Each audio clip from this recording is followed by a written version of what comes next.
মুসুর ডাল বেটে নিয়েছি।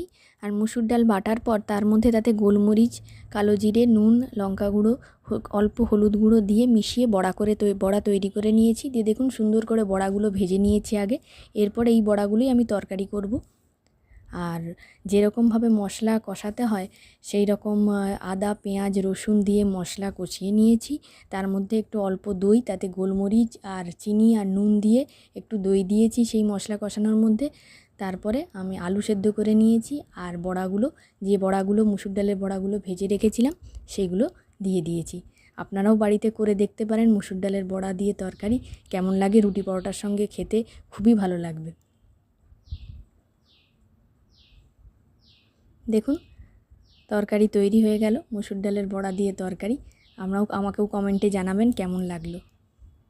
আপনারাও একদিন বাড়িতে তৈরি করে দেখবেন আর অবশ্যই জানাবেন কিন্তু কমেন্টে।